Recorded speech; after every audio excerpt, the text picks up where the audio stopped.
Hopefully everything's working.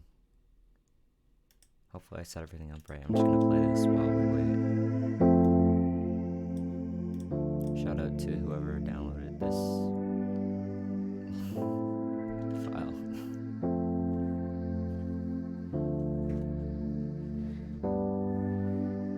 Yeah, if you, when you guys join, just say something in the chat, say hi, you know.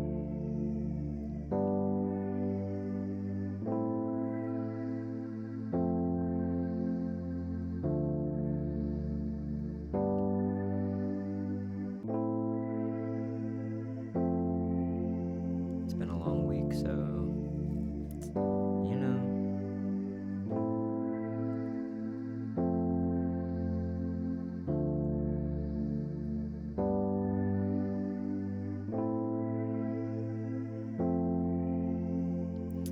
Yeah, so I guess we'll wait a couple minutes, but while we're waiting, I'll just explain what we're going to be talking about today. We're going to be doing a little bit of automation and EQ discussion. And yeah, two very important. We've talked about EQ before on these tutorials, but we're going to go a little more in depth.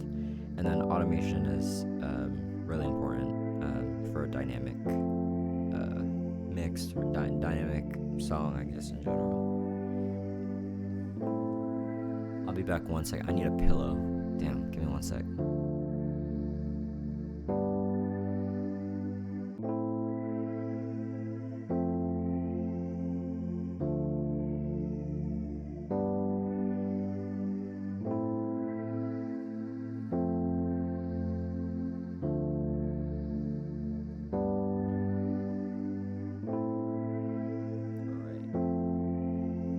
We're back.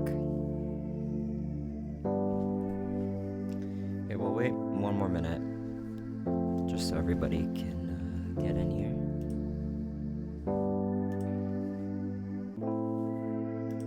If anyone's in chat, just say hi, you know.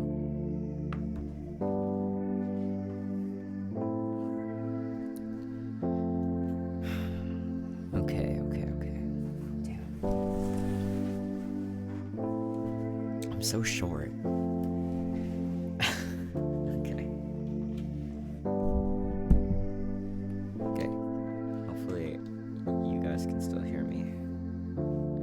Okay, I guess we'll get started. Can everyone see the... Pretty sure you could see the DAW, right? I'm hoping so. Hopefully I'm not screwing this up. Yeah, so welcome to tutorial 7. Yeah, so today we're going to be talking about automation and EQ. So we've already talked about EQ. We're gonna go a little more in depth, but automation, super important. And Ableton makes it really simple and like nice looking, I guess. And so yeah, we're gonna be talking about that.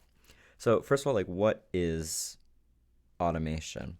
Basically, automation is a way of changing parameters in a controlled way over a certain amount of time.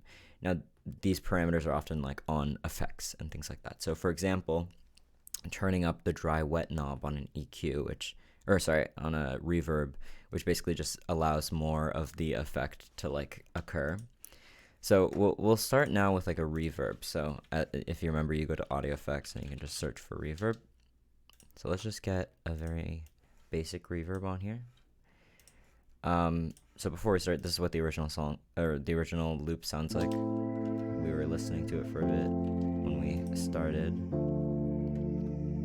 And we're gonna put on this reverb. Maybe increase the decay,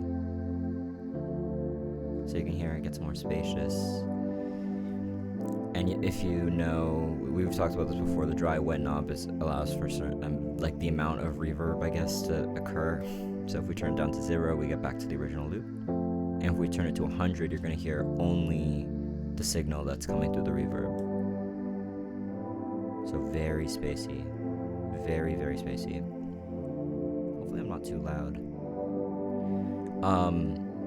Yeah. So what we can do is we can actually automate this parameter of dry wet. So we can make it so that over time, this loop gets more and more reverbed. So the way you want to do that is after you put your reverb on the track, you want to click on the track and you want to click this little dot. Oh, I'm not sure if you guys can see my mouse, but above at the top right of the screen next to the little lock icon, there are like 2 dots connected by a line. If you click that, toggle on and off. I'm clicking a bunch of times so you guys can see.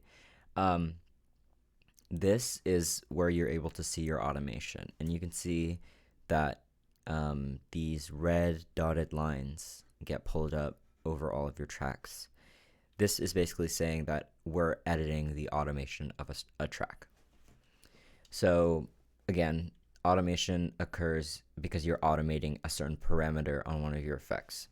So if you go to our track here, Looperman, and you go here, you can click on all of the effects that are on your track. Right now we only have reverb, and then we have the standard mixer. I'll talk about that in a sec, but yeah, let's go into the reverb, and then if you click this button underneath, this is the parameter of the reverb that you're adjusting. So you can see every single parameter here can be automated, right? So you can automate the decay, so the amount, the length of the reverb. You can automate the size. You can automate the filter. But yeah, we're going to automate the dry wet. So if you click dry wet, so the way automation works is you're basically drawing on this. So you could actually use the pen tool in the top right here to draw an automation curve like this. But this looks ugly as hell. Like, this looks terrible.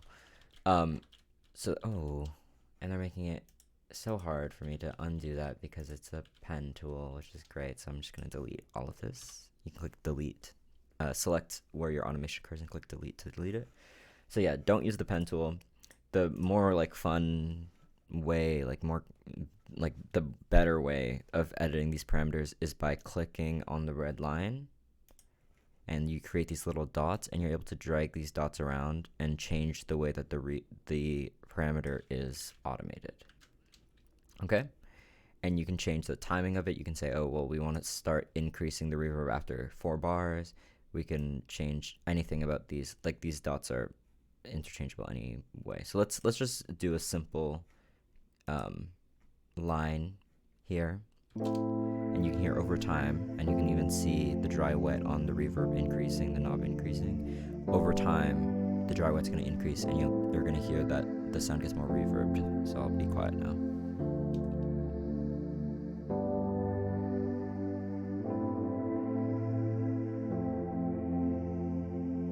You can hear it getting more spacey.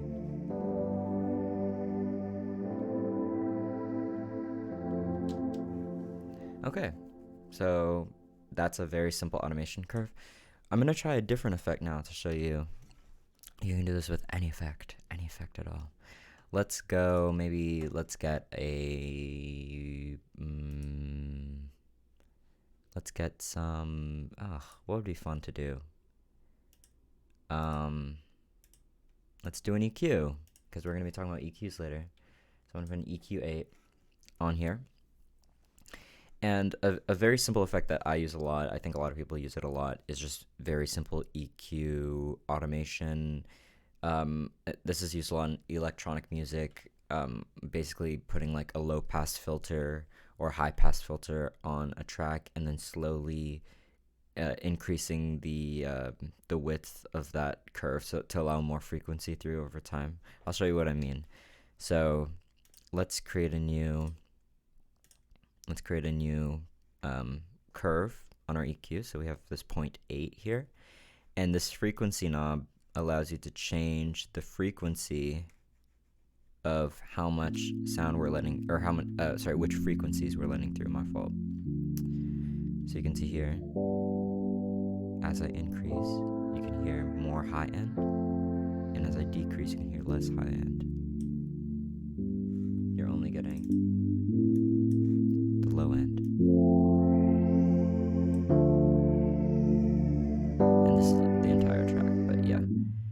basically you can, yeah, play around with this, but we can also automate this parameter. So if we go to EQ8, it's 8 frequency A.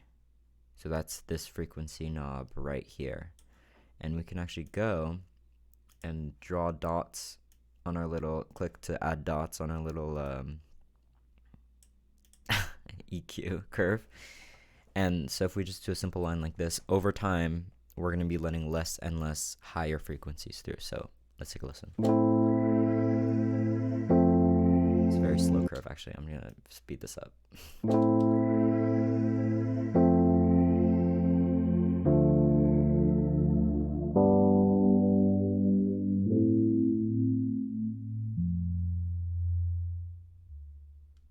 Okay, so as you can hear, less and less frequency. Less and less high frequencies, sorry, are going to be popping through because of this EQ automation. Another thing that's really important that you can do is you can make these automations curve. Why do you want to do this? Sometimes having a direct, having a direct automation curve like this doesn't sound natural. Like sometimes you want the curve to be more like exponential or whatever, something like that. I guess like parabolic is the correct word, which is so lame, but yeah. Okay, so yeah, basically the way you're able to curve these automation lines is by holding Alt, and you'll see you get this little curve mouse. Actually, I'm not sure if you can see my mouse again. I'm sorry about that. But yeah, this allows you to curve the line like this. Gorgeous, gorgeous. So let's do a little curve like this.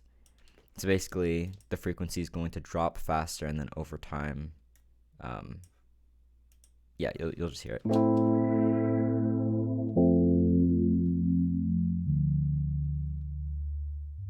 So yeah, that was just a faster drop. But we can play around with this. We can say, okay, well, we want it to go to 497 hertz and then immediately increase to like 22 hertz. We can also curve this up like this. So this is what it will sound like. It's pretty low pass, and then bringing back all that high end again. So yeah, you can just play around with the EQ curves and things like that. And you can get some fun movement. So yeah, this is just obviously one effect. I think I use automation most on EQ, on delay, on reverb, on some effects like bit crush sometimes, or it's not called bit crush, it's called redux in Ableton. Things like that. Oh, big car passing by. Yeah, so yeah, sorry. I'm sorry if I'm not being very like articulate right now. But yeah, I hope that makes sense so far. Is there any questions about anything? Is there anyone here in chat? Any questions? Can you guys see everything? Can you guys see my mouse? I keep wondering about that. Maybe there's a way for me to change that. No. Yeah, I don't know. Anyway, yeah, okay, so I'm gonna assume there's no questions. Let's delete this curve. Yeah, so we're going to, I'm going to show you another part of, so I'm going to delete this EQ, but another part of automation is this mixer subtab. So the mixer has a bunch of basic mixing effects that you can also automate. So this includes speaker on, so if the track is going to be playing, basically, track panning, which is the how much is in the left ear, how much is in the right ear, stereo sound. Track volume is the volume. Yeah, and then there's these sends and stuff like that, where we'll talk about that another time. But yeah, so these three are very important. Like volume especially, I use volume a lot for automation. So we can start, let's say we're going to start at we want this entire clip to fade out like this. So over time, it's just going to fade out faster and faster, right? And you're like, well, why do we need to do that? Because we have this, oh, sorry, let me Control Z. We're able to change, if I turn off the automation, we're able to fade something out by grabbing the end of a clip and like pulling it like this, and this has the same similar effect, right? So why would we need to use automation for that if we can do that and just have it fade out? The reason for that is because of groups and things like that. So let's create a new group for this layer. If you click on a layer and you do control G, you can make a new group. And what a group is, it's basically just like a folder of a bunch of layers. So I'm going to add another layer here, control T to get a new layer. Let's add let's add these drums. I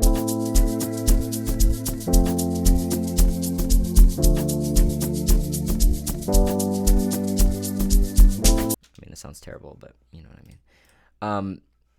Yeah, so now these two layers are in the same group, and let's say we wanted to fade it out early. We wanted to fade the entire thing out. What you would have to do is, if you're dragging at the end of the clip, you have to drag the end of this clip, drag the end of this clip. Imagine if this group had 1,000,000 layers. I'm not doing that.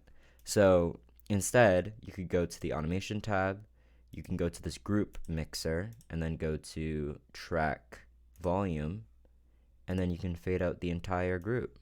Look at this. Isn't that gorge? Isn't that gorge? Yeah, that's basically one of the ideas of using this over just dragging things on clips. It also allows you for more like precision in your like automation or whatever. Just dragging things on the clip doesn't always like let you have that level of precision, I guess, because you don't know exactly, oh, I'm gonna reduce it to like -6 dB. You're like, oh, I'm just gonna reduce it to like whatever the vibes are when I drag it at like with the clip, you know what I'm saying? Like this allows for more precision in your automation. So yeah, so that's fun. And also the thing about groups is you can put effects on groups. I think we've talked about this before, I believe. I do remember doing a group at some point, but you know, it's been a while since our last tutorial. I'll put a reverb on the entire group. Here, if I go to the automation tab, go to reverb, and then go to dry wet, if I increase the reverb like this, it would increase the reverb on everything.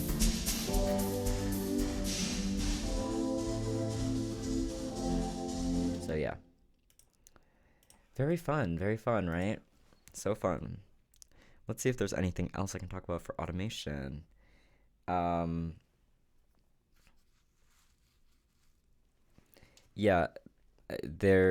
Basically automation is useful just because it allows for some sort of dynamic thing to be happening to your track. Like even if you have very slight automation on a track, it can really bring it to life. Like there's a lot of tracks where you can just add a very simple EQ curve that slowly is letting in more high frequencies, and it can completely change the effect of the track. It can make it feel more lively, which is pretty useful. So I'm gonna also show you something called an LFO. So if you go to audio effects, you can go to LFO right here. An LFO is like a different kind of automation. It doesn't have to do with the automation panel. Oh my god, why is this computer so slow? Okay, there. It doesn't have to do with this automation tab. Basically, an LFO is a signal, basically, that you can change the shape of, and this signal can be mapped to any parameter on any effect, and the knob on that parameter or whatever will follow the same shape or like the same settings as whatever the curve is in your LFO, whatever signal that you're sending in your LFO. So right now we're having a sine wave, which is basically this parabolic shape. You know, the basis of like sound waves, I guess. But if you click this drop down menu where it says sine, you can change it to up, which means that it's just going to keep going up until it reaches the 100% and then drop back down. There's down, which is the opposite of that, obviously. Triangle, or that is triangle, my fault. Square, which is basically just like we're going to put 100% signal and then 0% signal immediately after. There's random, which does random frequencies after a certain period, or not frequencies, sorry, a random signal. And then bin, this one is very strange. I don't really fully understand what bin is. So if anyone knows, let me know in chat. I don't know if it's just random high, like it's like a randomized, it's like the random thing, but you only have either 100% signal or 0% signal. I'm pretty sure that's what it is, but I can't really tell. But yeah, the most useful one is probably sine or square. I mean, just from like my experiences. Anyway, let me show you what this is. I'm gonna stop yapping. Basically, I can click this map button on the LFO. And actually, well, I'm gonna maybe do an EQ because I feel like that would be easier for you guys to hear directly the effect of. So we're gonna do the same thing where we have this this thing, and I can map it to the frequency. So as you can see, whoa, we're going crazy. The frequency of the EQ band for this 8 is just going up and down between 100% and 0%. We can change the curve too here, maybe to make it more visually appealing.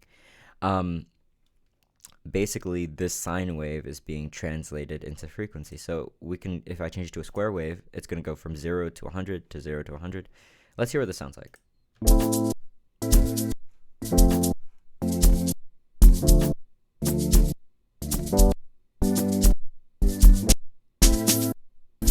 So not good, but it's basically just doing, like, taking the frequency.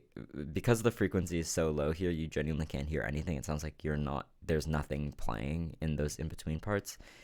I guess I'll do a sine wave so it's more easily to hear. So you can hear it's letting in the high frequencies whenever the frequency of the sine wave is high. Whenever the signal of the sine wave is low, it's going to be dumping those frequencies, basically. You can change the rate of how fast this is happening, so you can change it based on hertz, so like actual frequency. So you could do something like this.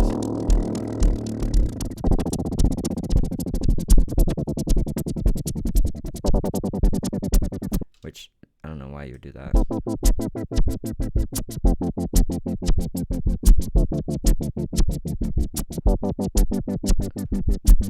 Anyway, but you can also do it by note, by clicking this note button, and then this is saying 1 bar, every half bar, every 3/4 bar, every 16th note you can do. Let's do like every 3/16. Wow, so cool. You can play around with this a lot. There's also other things to change. Like, let's say like right now it's going from literally 100% to 0%. Let's say we don't want that. We can change the depth. So this depth allows it to go to maybe a more reasonable level. So now it's going between about 1 kilohertz to 100 or so. You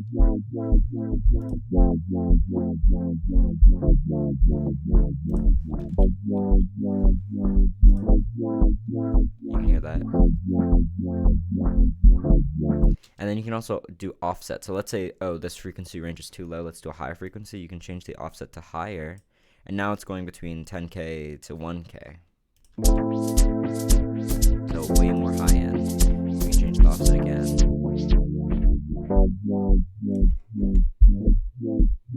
So this is a form of automation. It's just through signal rather than through like you drawing these individual curves.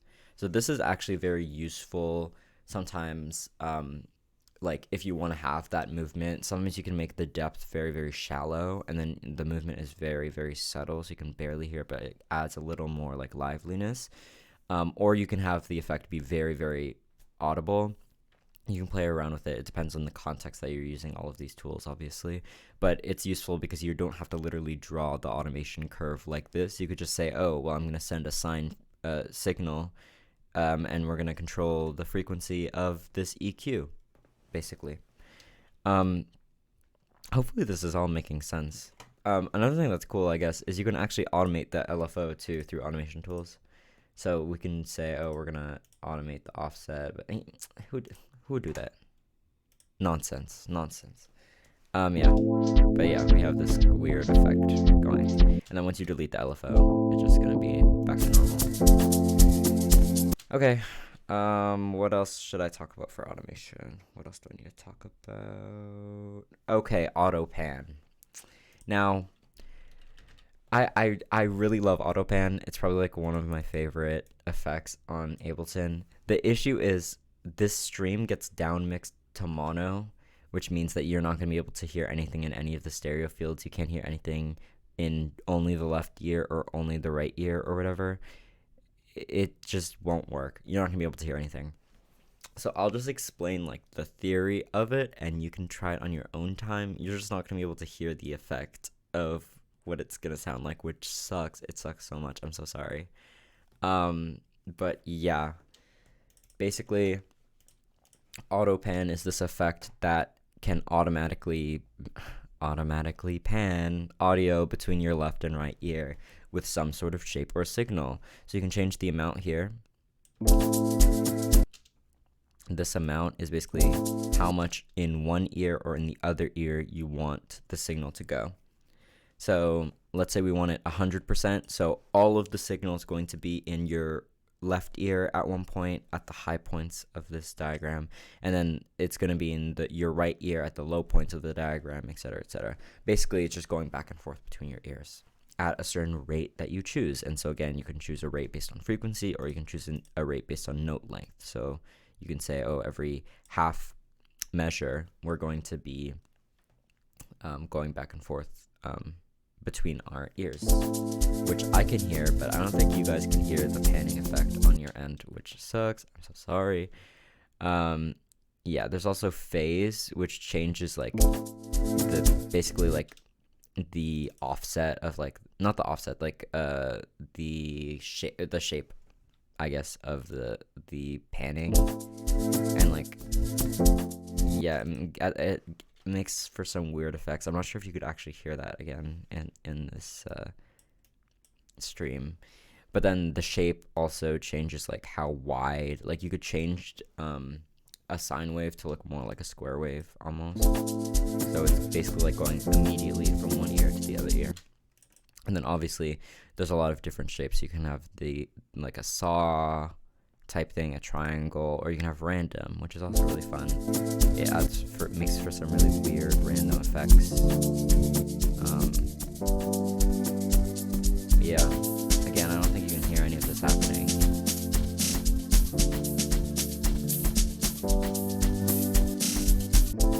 But yeah. Anyway, AutoPan is really good for adding just very slight variations to like your mix, giving a little more space to other things in the mix. And also like you don't want your song to just be in mono. That can lead to like, it's fine if you do that, but it's always fun to have things like in a stereo field, because people don't listen to music often with just like one headphone, or listen to music with just one speaker or whatever. You're listening to music with headphones or with two sets of speakers or whatever.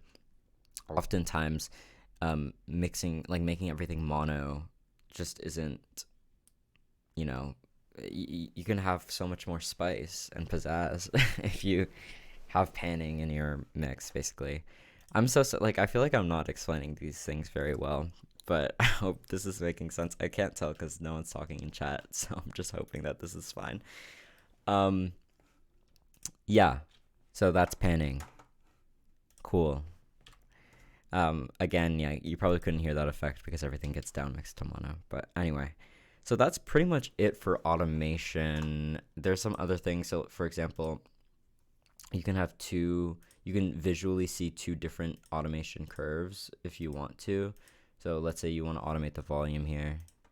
You can do that, and then you can add this, click this button, and then you can say, oh, well, I want to automate now the, I don't know, panning. And you can do that on another layer here.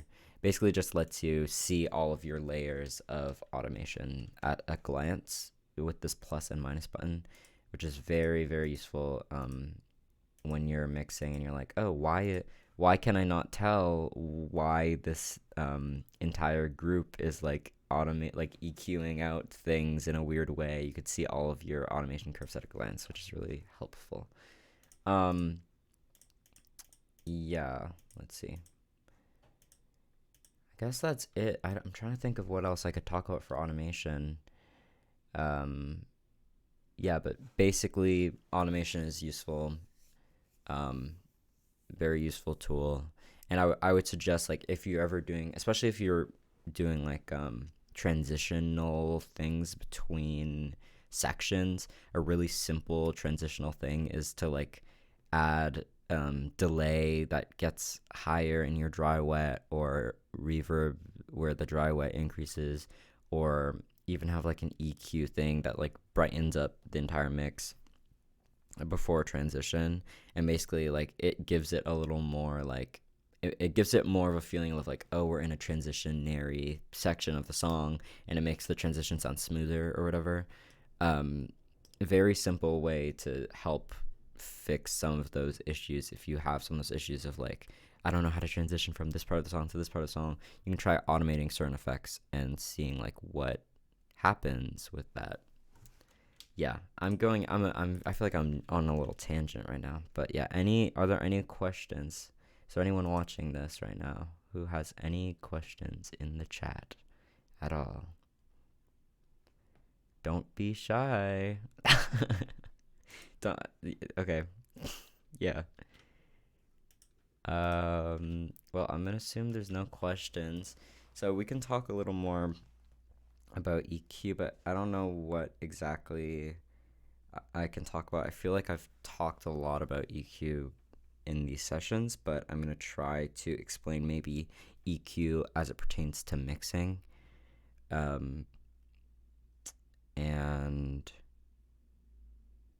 yeah, maybe we'll talk about that. So, okay, no questions? Great. Yeah, so let's delete this. Let's just make a bunch of layers. This is not going to sound pretty, by the way, but I'm just going to try to explain. Oh, why is it not? Okay, yeah, I'm going to make a bunch of layers. Let's get something. Let's get like a jersey. This is just from Ableton, so it's going to be terrible, but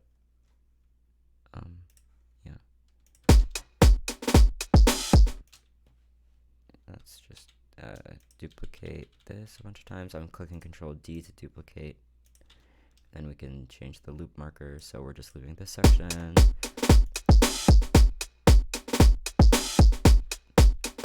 Right. Maybe something like this. Maybe this is not a good example because it's MIDI though. Give me 1 sec. I'm gonna try to cook up a good example for you guys. Here.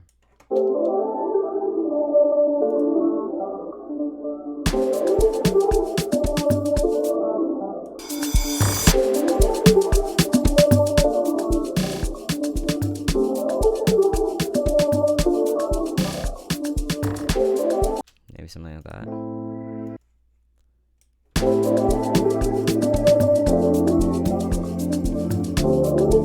These are just from like a pack.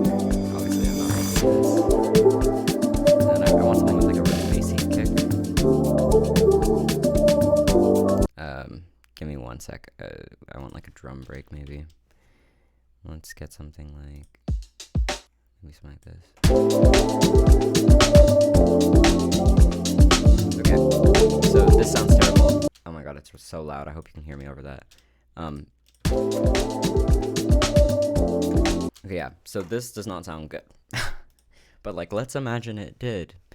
But the reason why EQ is useful in times like this is we have a lot of things taking up a lot of frequency ranges in this mix. So we're going to put EQs on each one of these tracks. Give me 1 sec. Put an EQ8 on each one of these. And let's analyze the frequencies that are coming through each one of these sections. So this one's actually pretty contained. So you can see all of the frequency is in this 100 to 1000 range, kind of. So let's go to the next one. Let's see what these frequencies are. You can see the drums here. This drum loop takes up a lot of range. So you can see where the kick is pumping in the low end of the mix. You can hear the snare is kind of is a very bassy snare, and then there's a lot of high end noise with the shaker, with all those effects in between. you know. And then let's hear this break. Again, very much taking up a lot of space in the mix. But you can see that the high end is actually quieter than this kick. This kick is very bouncy and very loud in the mix. And then there's this final section here. These chords take up obviously a lot of space. Less space than maybe the drums do, but the range that the chords are in are very, very, very wide. I'm just gonna add some gain to this. So go back to this. Can you guys hear me over this audio? Sounds terrible, guys. I know. Stop. Okay, stop. I made this in like I just grabbed a bunch of loops. Okay. The way EQ can help with something like this is, well, maybe it can't help with the melodies and stuff, which sound maybe not the greatest, but or even drum selection or whatever. But EQ can help to clean up this mix because everything sounds very muddy. Everything sounds like it's in the same frequency range, and it's difficult to parse. Like, everything just sounds like it's like soupy. You know what I'm sounding? It's like talking about like everything sounds like it's in one range, and we don't want that. We want the audio to sound like you can dissect it or something, like sound cleaner, basically. That's a better word. Clean. You want the audio to sound clean. So let's start by maybe taking this drum loop. So we know that this drum loop has a kick, but it's not very heavy, and we know that this drum loop below it has a much punchier kick. So we're like, oh, maybe we don't need the kick information from this drum loop because it is already pretty quiet in the mix. It's very subby. Meaning like it's very like bassy, but it doesn't have like much punch type thing. Yeah, so what if we were like, oh, let's try to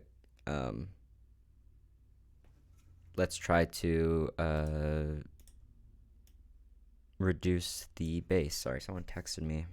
I need to respond to this in a sec, so let me just finish this explanation quickly. So let's reduce some of the bass in the mix.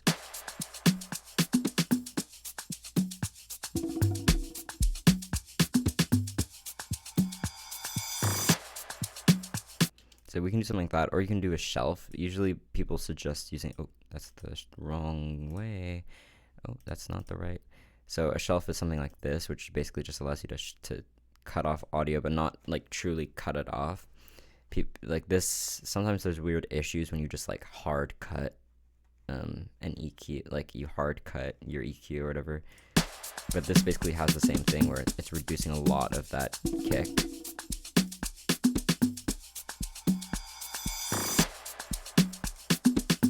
Again, we talked about how to use EQ before, so you guys should kind of understand, hopefully, how I'm doing all of this.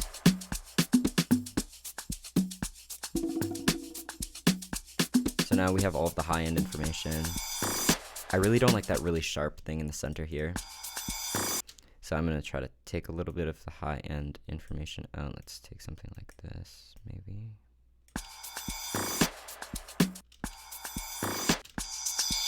So one thing you can do is you can heighten some sections so you can hear where a frequency is kind of at. Kind of here is a strong point. So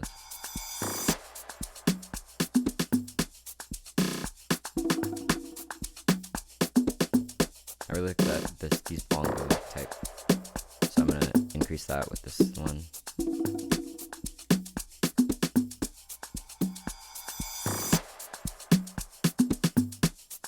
Okay, so now if we play this with the other drums, it's probably still going to sound terrible, but at least the kick and the low end information. Oh my gosh, sorry, I keep forgetting that the control button is a different on Mac.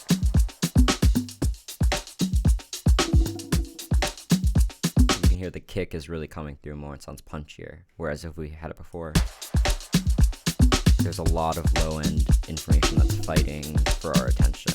But if we right, makes it simpler, makes it cleaner. It doesn't make it good, but it makes it cleaner. Let's listen to this other drum break.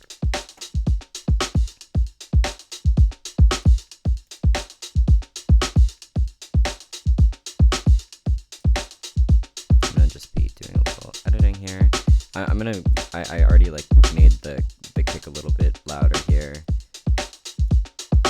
I feel like we don't really need the snare as much, so we can reduce the snare in the mix, the mid section. And I like the high end.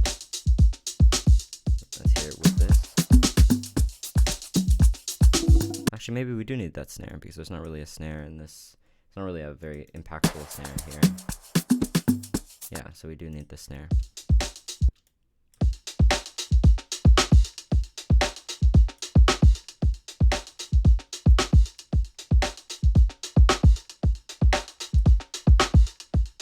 Okay, cool. And then if we play these two together,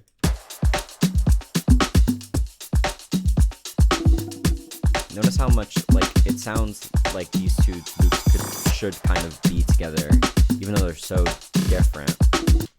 If I took off the EQs from both of these tracks and replayed it, it sounds like it's just two loops that someone put together. It doesn't sound, it sounds messy, you know what I'm saying? Making these EQ curves and making these choices and being like, okay, well, I want to highlight the kick in this and I want to highlight the snare in this, but I don't need so much of the high-end information here, and I don't need the low-end information here, and blah, blah, blah, blah. Basically going through each layer and saying like, this is the important section of the layer that I want to keep for the track. This is the unimportant section that we can reduce a little bit, or these are the frequencies that are fighting for our attention. Then we can like try to clean those up a little bit. That's kind of what we're doing.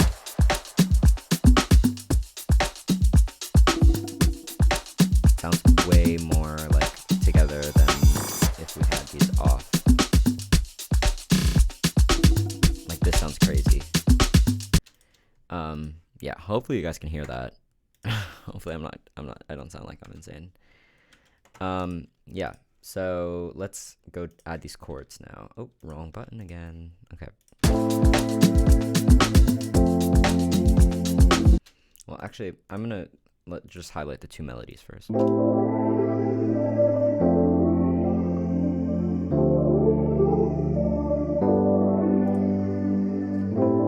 So they sound very much like they're in the same vein of frequencies. So what I'm gonna do is actually, I guess there's not really much I can do. That's kind of the frequency information of this layer is very tight, very like contained in this section here. What I'm gonna do is I'm just gonna cut out, there's some weird extra low end information that we don't really need. I really like this high-end weird stuff going on, so I'm gonna highlight that with this one. By the way, you can change the width of EQ band with this Q knob here. So this makes it really skinny, this makes it really thick. So you can do that, by the way. Here. Actually, I'm wondering maybe this would sound better if it was pitched up an octave. Okay, no, it did not at all. But actually, that could be something interesting. Here, I'm just gonna keep another layer here. Let's make this like yellow. By the way, you can change colors of a layer by right-clicking a layer and then choosing your color, which just makes it really fun and colorful and fun. But anyway, let's focus on this information again. I think that sounds more defined.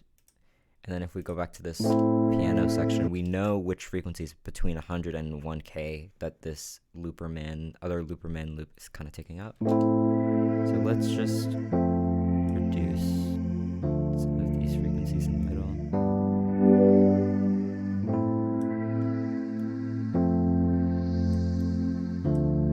And I do like that high-end stuff. It's cute. I like the bass too. That's too harsh, but something like that. Sorry, there's people outside. I was like, oh, stressing me out a little bit. Okay, let's hear this together, these two layers. And we might have to tweak some things. Sometimes what we think in our head is not always like what is the best for the song.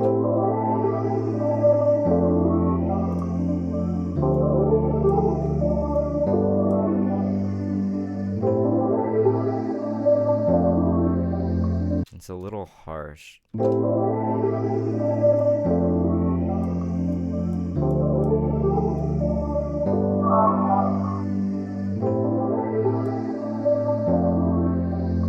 we go.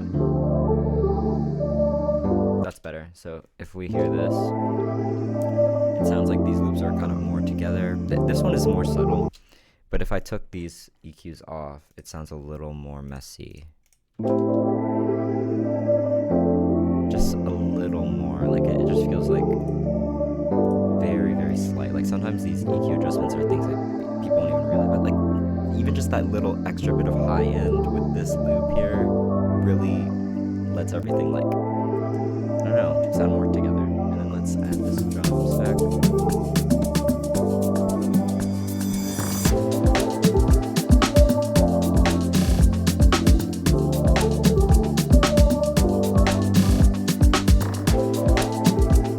Okay, still doesn't sound great, obviously, because, you know, just really 4 loops together. But it sounds way better than if I didn't have any EQ on any of these tracks. Like if I did.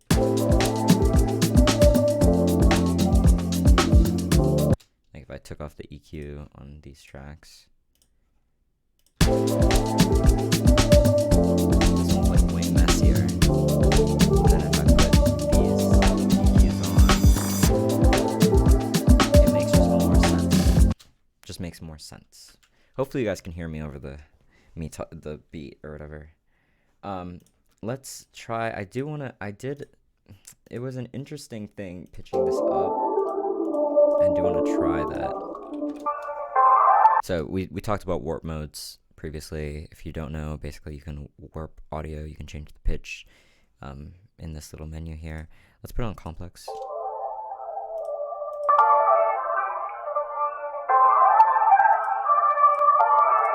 This does not sound good. This one sounds okay though.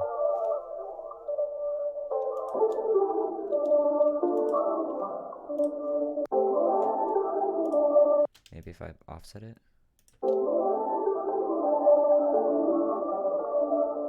Nah. Not gonna sound good.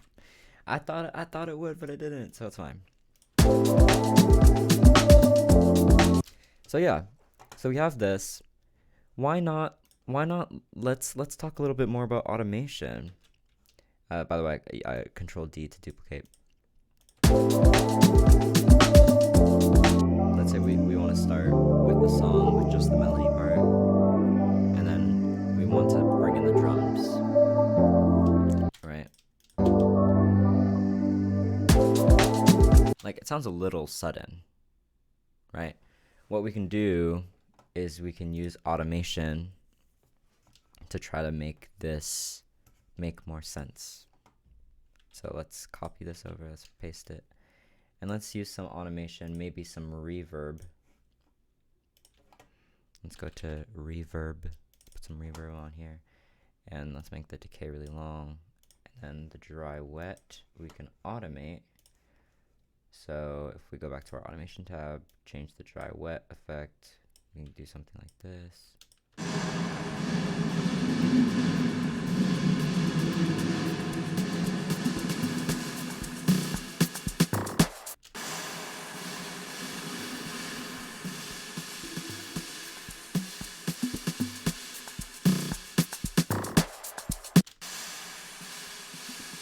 So it sounds pretty bad still, but then we can also automate the sorry. We can automate the volume.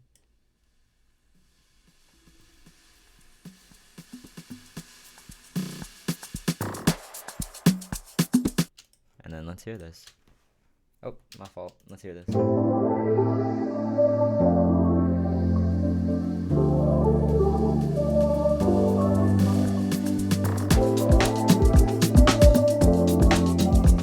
Right? Doesn't it work better as a transition?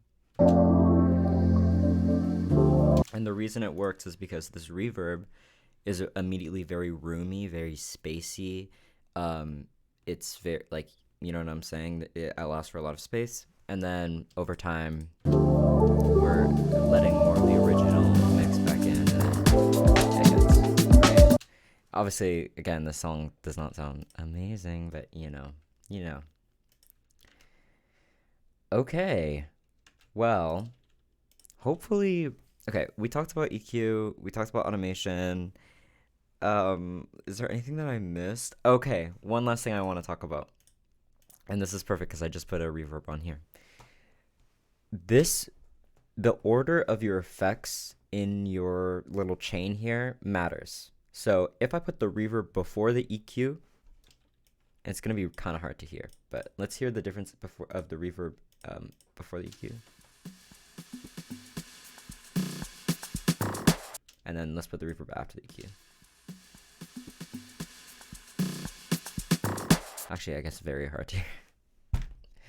Okay, that was not a good example, but basically, if you put the reverb before the EQ, what's happening is that the original signal from the Looperman audio track, the original drum signal that is not EQ'd, is going to get reverbed, which means all of that low end information, whatever, is going to be like picked up by the reverb, and it's going to like reverberate that frequency, and then the EQ is going to be put on it. Whereas if you put the EQ on first, that means that the Looperman audio is going to be EQ'd, different frequencies are going to be cut out, and then the reverb is going to work. So the order matters. Maybe a better way of showing this would be with if I add a delay. Maybe delay could be a good way of showing this idea. So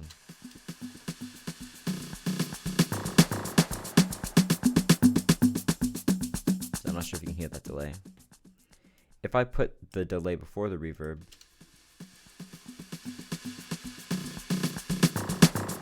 it has a little different characteristic than if I put the delay after the reverb. It sounds way more like spacey originally if I put the delay after the reverb than before. Actually, these are not good examples, and I'm sorry about that. But the idea is that the order matters here. So sometimes putting the EQ at the beginning of your chain is important. Sometimes putting your EQ at the end of the chain is important. Depending on where you put it, depending on how many effects you have on it and what effects you have on it, it can affect the quality, or not the quality, the sound of your audio. So if you want a specific sound where you want everything to be filtered first, and then you want to do all your reverb and then your delay and your bit crush and your echo and your blah blah blah, then you can do that. If you want to have all of these effects on it first and then you want to hone those frequencies later, then you might want to put the EQ at the end of your chain. So order matters when it comes to a chain of effects. That's basically it. I think we've went through everything. Let's hear what we made today. Not very good. Are there any questions, by the way? Put them in the chat.